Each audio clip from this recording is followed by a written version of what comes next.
Hello everyone, welcome to this session of In-Depth Economics. Before I introduce today's topic to you, I want you to visualize that you are visiting a library. And to your surprise, you see this. Nothing is organized and books are scattered all over the place. In this situation, it will be very difficult for you to find the book that you require. Raw data is similar to this. So today's topic is a very important one. Organization of data. The unclassified data or raw data are highly disorganized. They are often very large and cumbersome to handle. So proper organization and presentation of data is needed before any systematic statistical analysis is undertaken. So, after collection of data, the next step is to organize and classify them in the form of a series. Now, what is a series? When raw data is arranged in different classes according to a given order, it is called a series. Let us take the example of weight of students in a class. How this data can be arranged? We can arrange according to their roll numbers in ascending or descending order. The arranged data will be called a statistical series.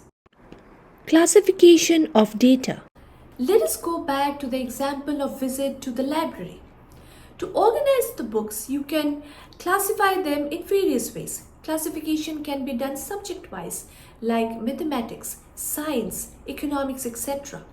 Author-wise, in alphabetical order, or according to the year of publication.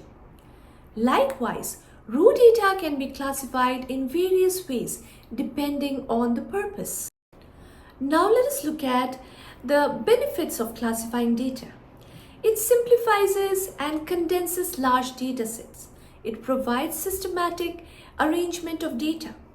It facilitates easy and effective data analysis. It allows comparison across different categories.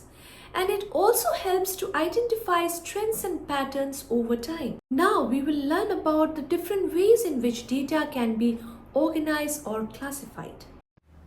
The classification of statistical data depends on the scope, nature, and purpose of an investigation.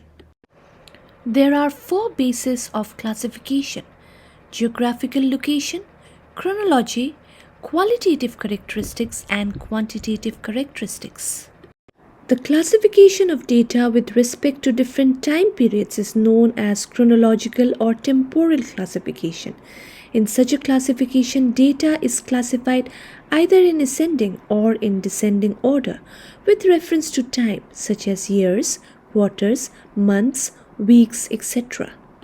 In geographical or spatial classification, the data is classified with reference to geographical area, such as countries, states, cities, districts, etc. Sometimes we come across characteristics that cannot be expressed quantitatively. Such characteristics are called qualities or attributes. For example, nationality, literacy, religion, gender, marital status, etc. Such a classification of data on attributes is called qualitative classification.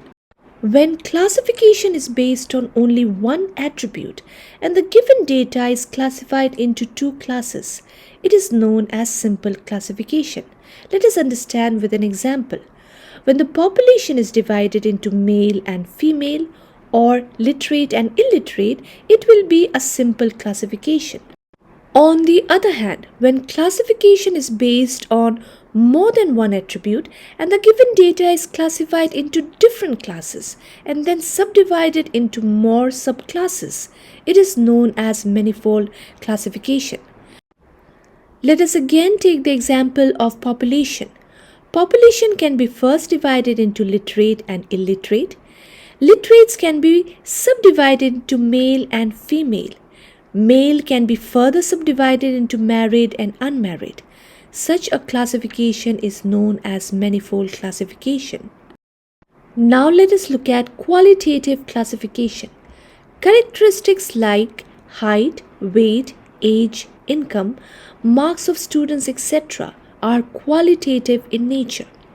When the collected data of such characteristics are grouped into classes, it becomes a qualitative classification. Dear students, I hope the concept of organization of data is clear to you. After watching today's tutorial, you'll be able to answer many important questions related to this topic. In my tutorial, I try to explain the concept in a very simple way so that you can learn them easily and remember effectively. So if you find the tutorials useful, don't forget to hit the like button and share them with your friends. Please subscribe to my channel for more content on topics related to your syllabus. Until we meet next time, take care and happy learning.